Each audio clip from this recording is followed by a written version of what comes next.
Hola, buenos días. Yo soy Beatriz Arranz, trabajo en el Instituto Eduardo Torroja en investigación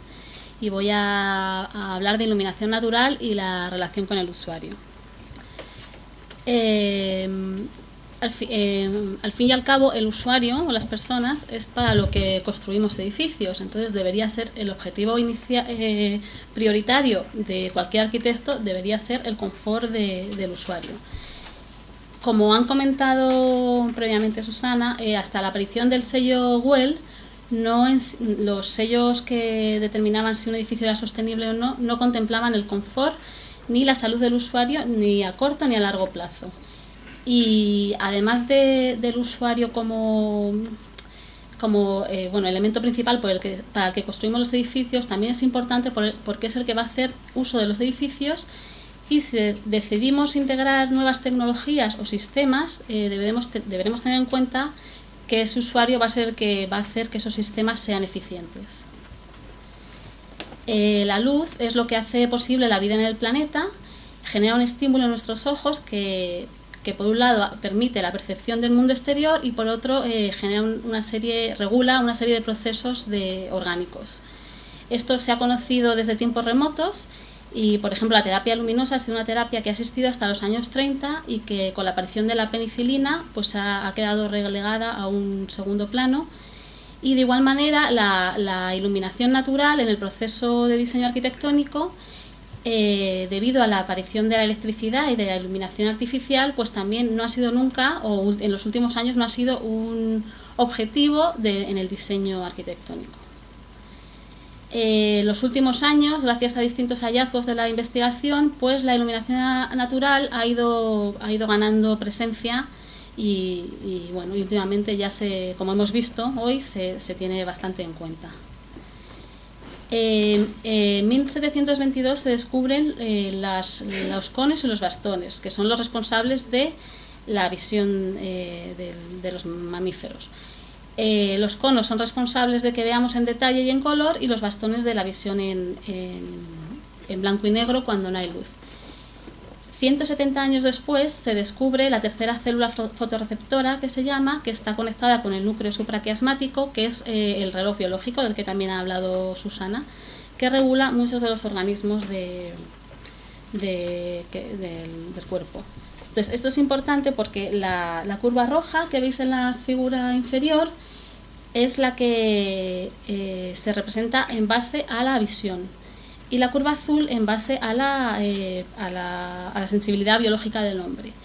Todos los parámetros que se usan para el diseño arquitectónico, el diseño de iluminación, se usan en base a esa curva roja, con lo cual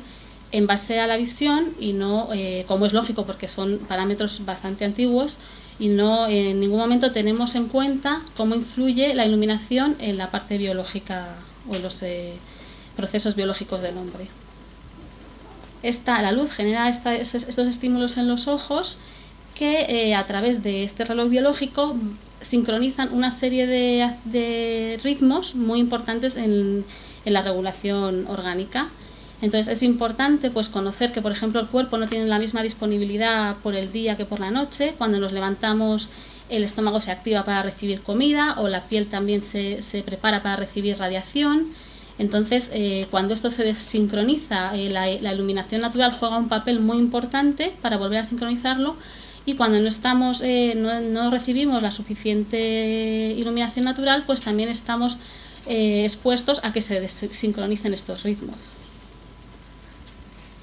Previamente al descubrimiento de esta tercera célula fotorreceptora, que ha hecho que se entienda o que se empiece a investigar ya más a fondo esto,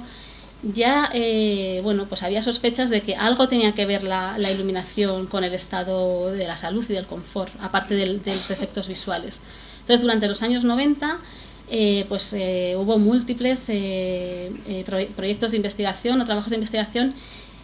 que trataban de relacionar la productividad, el confort de los usuarios con los niveles de iluminación a los que estaban expuestos o el color de la luz. Entonces, aquí he recogido 4 casos, un poco por poner ejemplos, en los que en el primer caso pues se exponía un grupo de personas a distintos niveles de iluminación, uno más bajo, 450 luxes, y otro más alto, y se veía cuál era la influencia en las ondas cerebrales EEG, que son un indicador de somnolencia.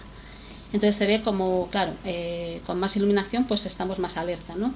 La gráfica de abajo muestra otro estudio en el que se trataba de determinar qué preferencias de color tenía un número bastante grande de muestras de personas, en los que, por ejemplo, en este caso no se llegó a ninguna conclusión. Aquí lo que vemos es el nivel de activación en relación a distintos niveles de iluminación y cómo va cayendo a lo largo de la jornada, que va pasando la jornada laboral. Muchos de estos trabajos se hacen en relación a trabajadores de turno de noche que no tienen acceso a la iluminación natural. Y en la parte de abajo también vemos un trabajo en el que lo que se recoge es el número de quejas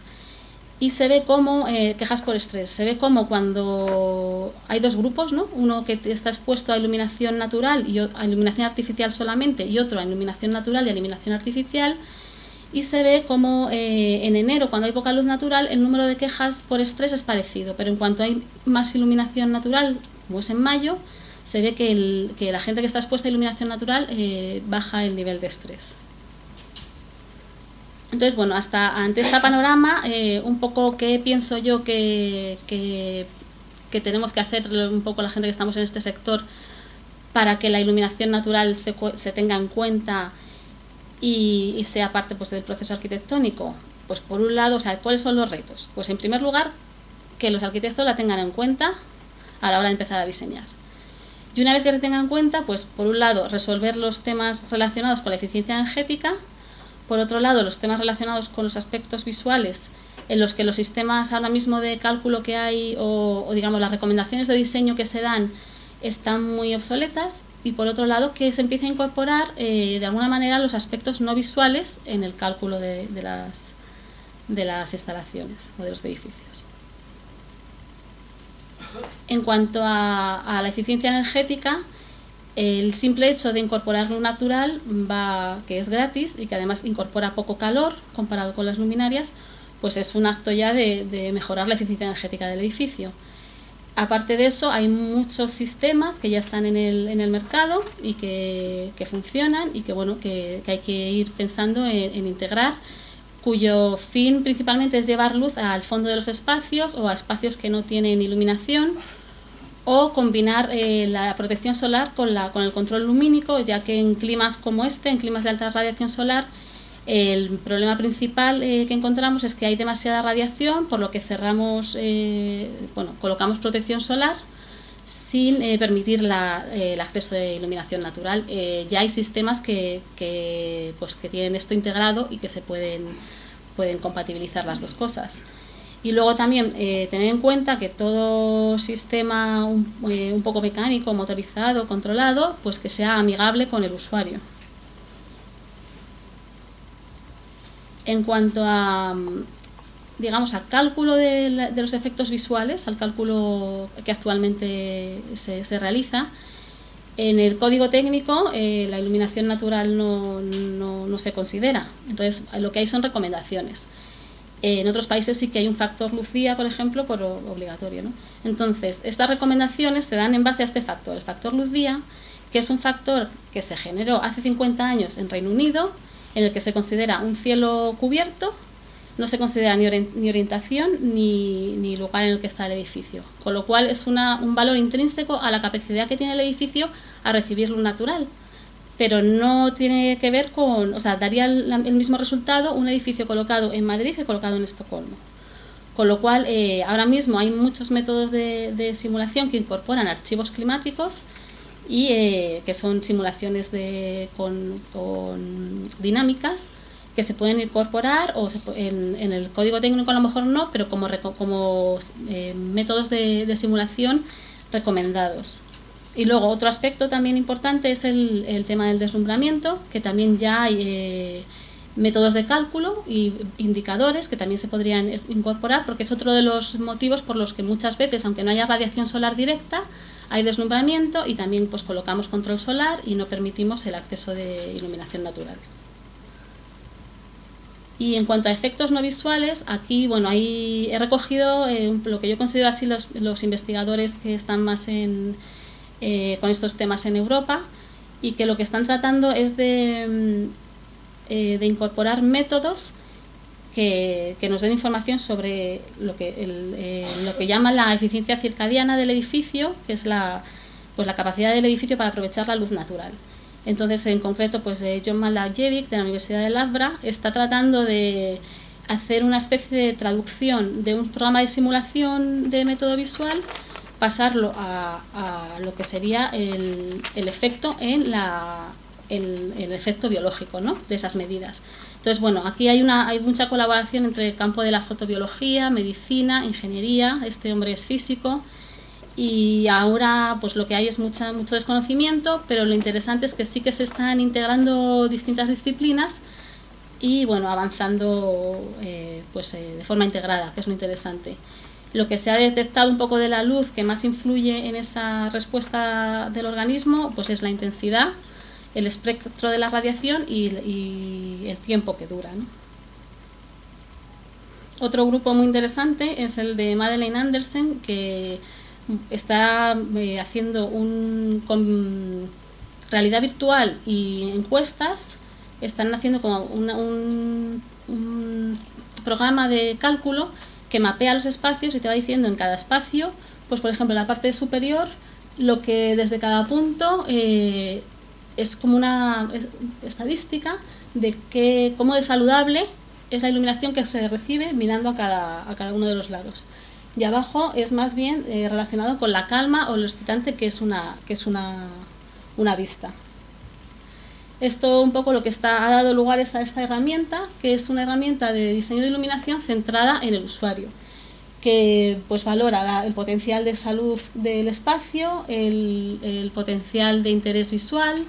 el disconfort por deslumbramiento, y bueno, lo interesante es que está centrado en el usuario. Y otro factor muy importante que se ha mencionado aquí así de alguna manera es el factor psicosocial, o sea, cómo se encuentra un usuario en su puesto de trabajo, si está conforme con el rango que ocupa, con el entorno, con los compañeros, con el jefe. Eso va a permitir que se adapte mejor a determinados cambios. Entonces, en eso también juega un papel muy importante la ventana y las vistas que tengo de la ventana. Si estoy muy conforme con mi ventana y con mis vistas, soy mucho más capaz de, por ejemplo, porque hay distintos estudios que lo avalan, de adaptarme al deslumbramiento. Entonces, bueno, digamos que es muy difícil de cuantificar, pero sí se ha demostrado que las vistas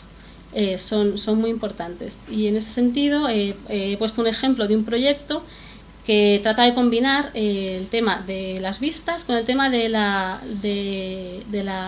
iluminación natural, desde el punto de vista también de que sea dinámica, que no prime la cantidad, sino también que sea dinámico, porque eso es una escuela, lo que se han diseñado aquí, y bueno, es una escuela que tiene unos requisitos así distintos a las escuelas de aquí, pero el que un espacio tenga distinto valor, no sea un espacio uniforme, pues es uno de los requisitos del proyecto. Entonces, lo que aquí puede parecer un alzado que puede ser un capricho del arquitecto, realmente no, está muy pensado para que haya vistas a la parte de arriba, o sea, al cielo, vistas al horizonte y vistas a la parte de abajo, con un porcentaje de vistas en cada parte del alzado, tratando de buscar esa diversidad. Y el resultado pues es pues aulas muy dinámicas en las que se plantea también que la arquitectura es un elemento más del proceso educativo, en el que además, por ejemplo, estas aulas no tienen sitios suficientes para los alumnos, sino que lo que invitan es que los alumnos experimenten con la fachada o se sienten en el suelo, un poco solucionen dónde se van a sentar y se organicen ellos así utilizando el edificio como un elemento más en el aprendizaje. Y bueno, respecto a quería contar un poco lo que hago yo. Yo estoy trabajando ahora mismo en Torroja en un proyecto de ventanas y bueno, llevo ya años trabajando con ventanas, eficiencia energética y integrándolo con calidad ambiental interior, que es un poco lo interesante. Entonces, este laboratorio lo he construido este año en el que, aparte de medir eficiencia energética y cómo funcionan las dos ventanas, pues tiene una dimensión suficientemente larga como para poder medir temas de iluminación. Entonces estoy monitorizando consumos, tengo sensores de temperatura, de humedad relativa y de iluminación. Además, estamos también actuando en una vivienda con usuario, que un poco lo interesante es contrastar temas de laboratorio o sea, resultados de laboratorio con resultados de una vivienda real. Bueno, aquí he puesto unas gráficas de pues, la diferencia de iluminación, o sea, es un ejemplo. Los datos se pueden ver en tiempo real en esta web, y abajo pues lo que vemos es la diferencia entre las dos estancias por los distintos vidrios que hay pues, en la iluminación. Y bueno, comentar que es un proyecto del Plan Nacional financiado pues, por el Ministerio y fondos FEDER, pero la dotación que tenía para construir este laboratorio era muy pequeña, y gracias a las buenas relaciones que hemos mantenido con muchas empresas, pues hemos recibido, o sea, he podido construir algo que va a permitir pues futura investigación mucho más versátil y bueno, que ha quedado mucho mejor. Y bueno, para también decir que las empresas también investigan, que se dice mucho que las empresas no colaboran, pero mi experiencia de siempre, de todos los años que están en investigación, es que las empresas colaboran bastante. Así que bueno, muchas gracias.